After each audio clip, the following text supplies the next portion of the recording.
Doctor Satya दोहरे जी और आज जिस पुस्तक का कुछ देर पहले विमोचन हुआ है, डॉक्टर अंबेडकर और जोगेंद्र नाथ मंडल, इस पुस्तक के संकलनकर्ता सुविख्यात साहित्यकार श्री पवन पुत्र बादल जी, उपस्थित भाइयों बहनों, मैं सबसे पहले भारत माता के महान सपूत भारत रत्न बोधिसत्व बाबा साहब डॉक्टर भीमराव अंबेडकर जी को आज के इस महापरिनिर्वाण दिवस के अवसर पर प्रदेशवासियों की ओर से विनम्र श्रद्धांजलि देते हुए इनकी स्मृतियों को कोटि कोटि नमन करता हूं। वास्तव में इस प्रकार का महान मानव मानवता के उद्धार के लिए कभी कभी ही इस धराधाम पे आकर के अपने व्यक्तित्व से, अपने कर्तृत्व से कुछ ऐसे प्रमाण छोड़ जाता है जो आने वाली पीढ़ी के लिए एक प्रेरणादायी होता है। और निसंदेह बाबा साहब भीमराव अंबेडकर जी ने मानवता के कल्याण का जो मार्ग प्रशस्त किया, उसी का परिणाम है कि पूरा देश और पूरी दुनिया उस महामानव के प्रति कृतज्ञता ज्ञापित करते हुए उनके प्रति विनम्र श्रद्धांजलि और श्रद्धा का भाव, सम्मान का भाव रखता है। आज का ये कार्यक्रम हमारे लिए अत्यंत महत्वपूर्ण है और महत्वपूर्ण इसलिए कि वैश्विक महामारी कोरोना के बावजूद इतनी बड़ी संख्या में हम लोग एक बार फिर से अंबेडकर महासभा के इस कार्यक्रम में उपस्थित हुए हैं। मुझे याद है अप्रैल में जब 14 अप्रैल 2020 को हम लोग कार्यक्रम में भागीदार नहीं बन पाए थे, लॉकडाउन के कारण कोरोना संक्रमण को नियंत्रण करने के लिए जो अभियान देश के अंदर प्रारंभ हुआ था, उसी अभियान का वो क्रम था। लेकिन कोरोना पर काफी हद तक नियंत्रण करने के बाद केंद्र और प्रदेश सरकार के द्वारा जो गाइडलाइन जारी की गई है, उस गाइडलाइन के क्रम का पालन करते हुए इतनी भारी संख्या में आप सबकी उपस्थिति बाबा साहब भीमराव अंबेडकर के प्रति अपने श्रद्धा और सम्मान को व्यक्त करता है। मैं इस अवसर पर आप सबका हृदय से अभिनंदन करता हूं। भाइयों बहनों, हम सबको इस बारे में समझना होगा कि बाबा साहब भीमराव अंबेडकर महान बने, लेकिन उनके समकक्ष और उसी कालखंड के दौरान दलितों की आवाज को बुलंद करने वाले श्री जोगेंद्र नाथ मंडल को वह सम्मान नहीं मिल पाया। आखिर क्यों? कोई बात जरूर रही होगी। और ये पुस्तक डॉक्टर अंबेडकर और जोगेंद्र नाथ मंडल उसकी बहुत स्पष्ट व्याख्या करता है, हर एक की आंखों को खोलने वाला है। बाबा साहब भीमराव अंबेडकर ने बचपन से सामाजिक अन्याय झेला, छूत का दंश झेला, अपमान सहा। जब उन्हें अपनी उच्च पढ़ाई करने के बाद, उच्च शिक्षा अर्जित करने के बाद वे वापस भारत आए और उन्होंने फिर से अपनी आजीविका के लिए संघर्ष करना प्रारंभ किया, तब भी भेदभाव और सामाजिक अस्पृश्यता उनका पीछा नहीं छोड़ पाई। लेकिन इस सब के बावजूद उन्होंने कभी हिम्मत नहीं हारी। देश के स्वत्व को पहचाना, देश के मूल्यों और आदर्शों के प्रति गहरी निष्ठा रखते हुए देश के अंदर दलितों, वंचितों, गरीबों और समाज के प्रत्येक तबके को आगे बढ़ने के लिए वे निरंतर प्रयत्नशील रहे, स्वयं अपमान झेलते रहे, लेकिन एक बड़े समुदाय को अपमान से बचाने के लिए संघर्ष भी करते रहे। और यही महानता थी कि भारत के अंदर रहकर भारतीयता का सम्मान करते हुए हम लोग भारत के अंदर रह करके इस समस्या का समाधान करेंगे, भारत के आन मान शान के खिलाफ खिलवाड़ नहीं होने देंगे। इस संकल्प के साथ जो कार्य बाबा साहब भीमराव अंबेडकर ने किया, आज उसी का परिणाम है कि बाबा साहब भीमराव अंबेडकर के नाम पर हर गांव, हर शहर, हर कस्बा, हर वार्ड, हर सरकारी कार्यालय और हर एक स्थान पर बाबा साहब अंबेडकर की स्मृतियां जुड़ी हुई हैं। इस देश का कोई भी जनप्रतिनिधि और कोई भी संवैधानिक पद पर बैठने वाला व्यक्ति अगर शपथ लेता है तो बाबा साहब भीमराव अंबेडकर के द्वारा बनाए गए संविधान की ही शपथ लेकर के वह उस पद को धारण करता है। जब संविधान का सम्मान होता है तो यह सम्मान बाबा साहब भीमराव अंबेडकर का सम्मान होता है। जब देश की संवैधानिक व्यवस्था संविधान का पालन करते हुए आगे बढ़ती है तो यह सम्मान बाबा साहब भीमराव अंबेडकर का भी होता है। और जब बाबा साहब भीमराव अंबेडकर का सम्मान होता है तो इस देश के गरीबों का, इस देश के दलितों का, इस देश के वंचितों का, इस देश के जनजातियों का, इस देश की महिलाओं का, सबका सम्मान का मार्ग आगे बढ़ता हुआ दिखाई देता है। लेकिन याद रखना, बाबा साहब भीमराव अंबेडकर ने इस देश के मूल सत्य को पहचाना था और उन्होंने बहुत स्पष्ट किया था कि भारत के अंदर ही रह करके हमें अपनी समस्या का समाधान ढूंढना है। इससे इतर ढूंढने का, इससे इतर जाने का मतलब वह आत्महत्या सदृश होगा।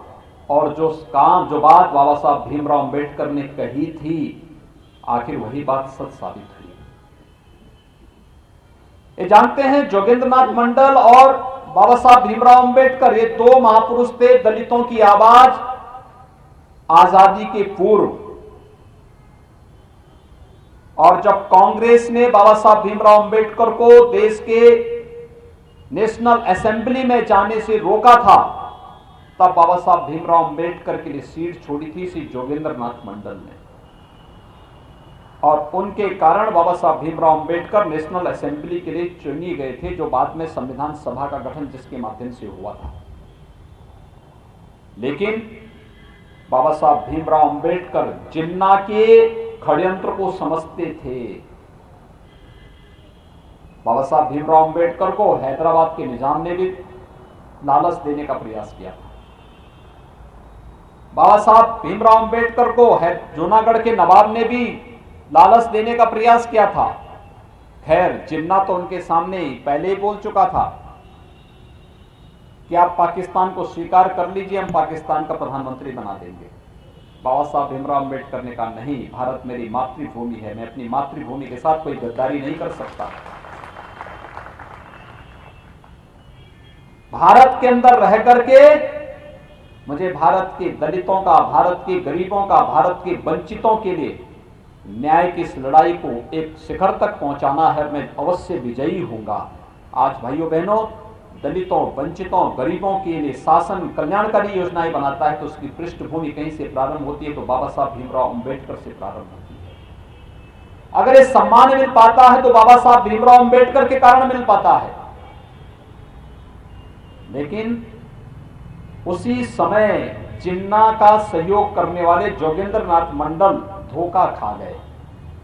वे स्वयं अपना सम्मान भी नहीं बचा पाए और साथ साथ पाकिस्तान और बांग्लादेश में रहने वाले दलितों को भी उनके जान के साथ धोखा करके भाग करके स्वयं भारत चले आए।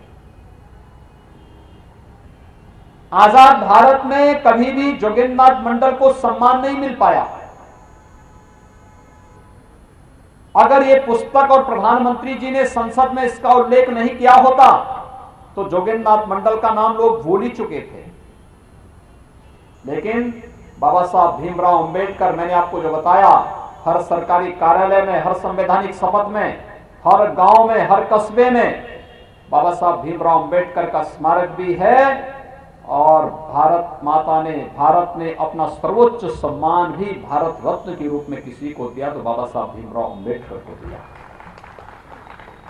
यानी मातृभूमि के लिए जो भी योगदान देगा उसके प्रति भारत का हर नागरिक कृतज्ञता ज्ञापित इस रूप में करेगा जो सम्मान बाबा साहब भीमराव अंबेडकर को प्राप्त हुआ। और यही नहीं, प्रधानमंत्री मोदी जी ने तो बाबा साहब भीमराव अंबेडकर से जुड़े हुए उन सभी स्थलों को, उनका जन्म मऊ छावनी मध्य प्रदेश में जहां हुआ था, भव्य स्मारक एक तीर्थ बन चुका है। बाबा साहब भीमराव अंबेडकर ने अपना सार्वजनिक जीवन दिल्ली में रहकर के जिस भवन में व्यतीत किया था, वहां पर आप जाइए, कितना विशाल प्रांगण बन चुका है। एक स्मारक बाबा साहब भीमराव अंबेडकर का वो बन चुका है। इंग्लैंड में रहकर के उन्होंने उच्च शिक्षा जीत भवन में रहकर के की थी। भारतीय जनता पार्टी की महाराष्ट्र की सरकार ने और केंद्र की सरकार ने मिलकर के उस पूरे भवन को इंग्लैंड में खरीद करके बाबा साहब भीमराव अंबेडकर की न केवल वहां पे स्मारक बनाया है, बल्कि दलित छात्रों को वहां जाकर के स्कॉलरशिप की सुविधा देकर के उच्च अध्ययन का एक केंद्र के रूप में उसको स्थापित किया है।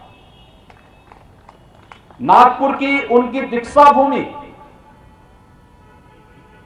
और मुंबई की चैत्य भूमि, जहां पर बाबा साहब भीमराव अंबेडकर का अंतिम संस्कार हुआ था, इस पूरे पंच तीर्थों का निर्माण प्रधानमंत्री मोदी जी के विजन के कारण हो पाया। बाबा साहब भीमराव अंबेडकर को इस सम्मान आखिर कांग्रेस ने और अन्य दलों ने क्यों नहीं दिया?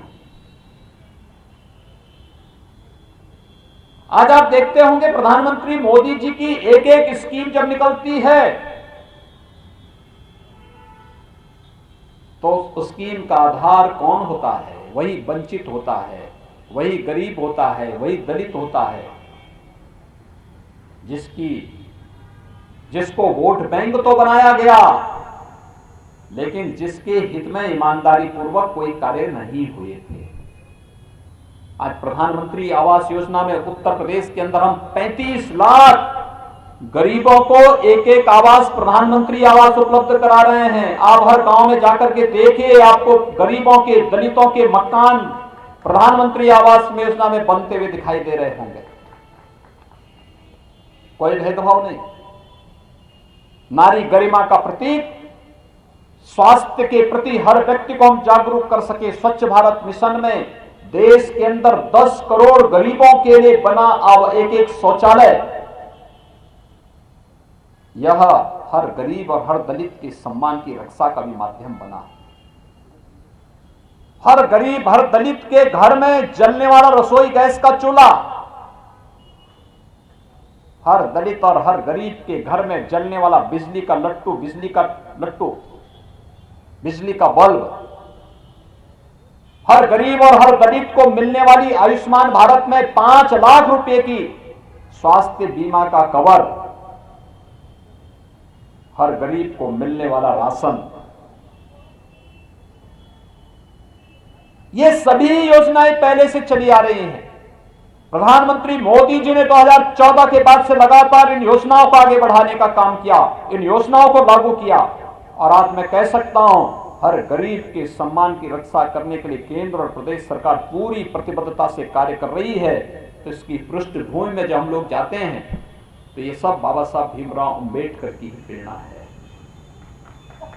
जिस प्रेरणा से हम लोग एक ऐसे समाज की रचना, जो भारत की संविधान जिसके बारे में हमें प्रेरित करता है, उस कार्यक्रम को आगे बढ़ा पाते हैं। अभी मैं जब यहां बैठा था, हमारे अनुसूचित जाति जनजाति वित्तीय विकास निगम के अध्यक्ष और अंबेडकर महासभा के अध्यक्ष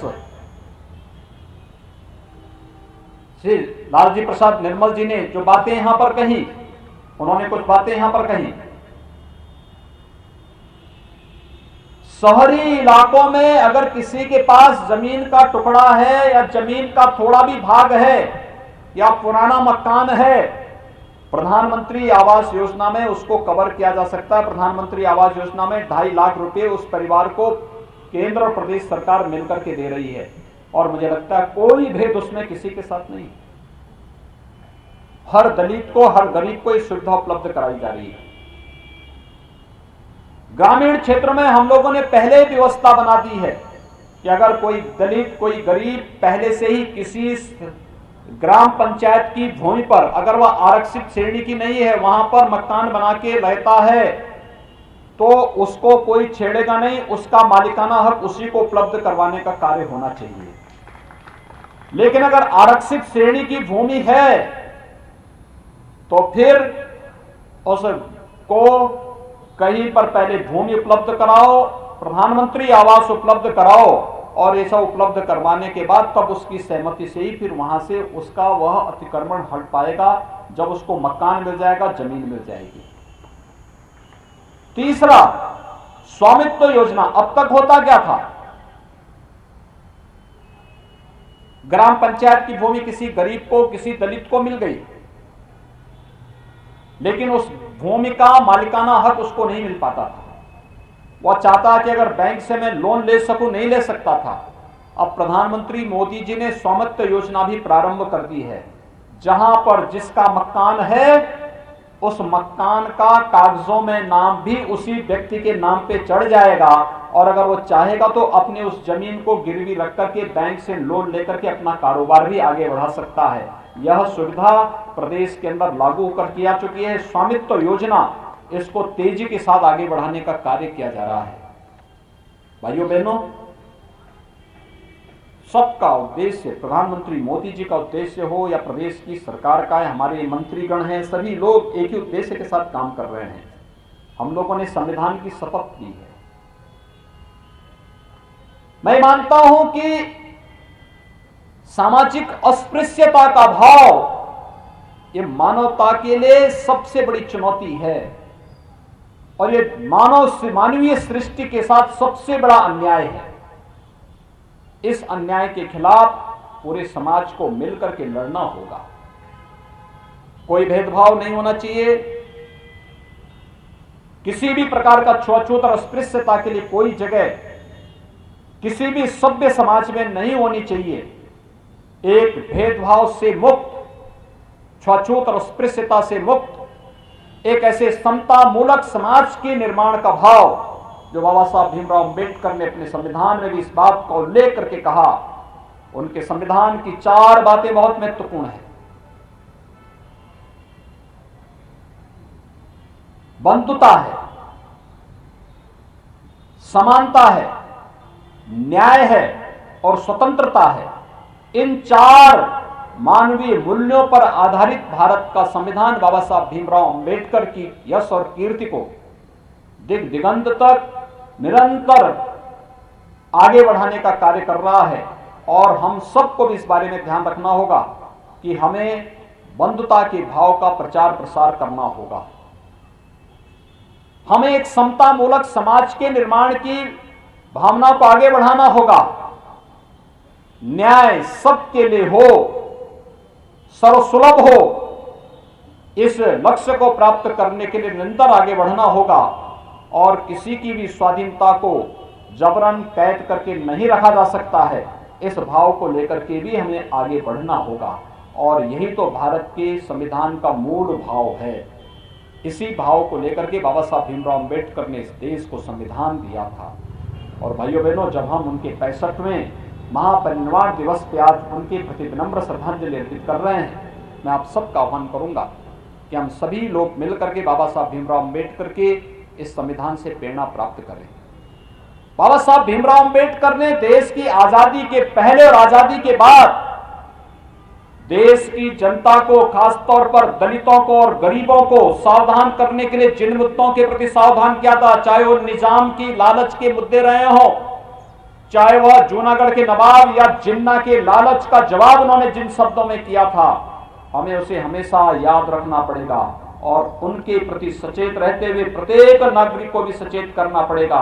ये धोखा है, पाकिस्तान में सुरक्षा नहीं दे पा रहे हैं और यहां पर आकर के हमें लालची यानी लालच देने का कुत्सित प्रयास जो किया जा रहा है, इन सब से हम सावधान बने रहेंगे तो मुझे लगता है जो कुत्सित मंशाएं बांटने की हो रही हैं, उन लोगों के मंसूबे सफल नहीं हो पाएंगे। और बाबा साहब भीमराव अंबेडकर के द्वारा दिए गए संविधान के अनुरूप भारत एक भारत श्रेष्ठ भारत की प्रधानमंत्री मोदी जी की परिकल्पना को साकार करने में सफल होगा। आज हम सबको इसी संकल्प के साथ आगे बढ़ना पड़ेगा। मैं श्रीधर परांकर के द्वारा लिखी गई पुस्तक और उसके संकलन के लिए पवन पुत्र बादल जी को और उनकी पूरी टीम को, डॉक्टर अंबेडकर और जोगेंद्रनाथ मंडल की इस पुस्तक को जन जन के लिए उपयोगी बनाने के लिए, उसके संकलन के लिए हृदय से धन्यवाद देता हूं, हृदय से बधाई देता हूं और विश्वास व्यक्त करता हूं कि प्रत्येक प्रबुद्ध जन को इस पुस्तक को देखना चाहिए, पढ़ना चाहिए, इसका अवलोकन करना चाहिए और फिर इस पुस्तक से प्रेरणा प्राप्त करनी चाहिए। बाबा साहब भीमराव अंबेडकर का यही प्रेरणादायी संदेश आज के दिन पर हम सब के लिए प्रासंगिक होगा। आप सबको मैं एक बार फिर से आज के इस दिवस के अवसर पर बाबा साहब भीमराव अंबेडकर को विनम्र श्रद्धांजलि अर्पित करते हुए आप सभी बाबा साहब भीमराव अंबेडकर के उन उच्च आदर्शों का अनुसरण कर सकें, इस विश्वास के साथ आप सबके प्रति मैं हृदय से साधुवाद देते हुए वाणी को विराम देता हूं। धन्यवाद। जय हिंद।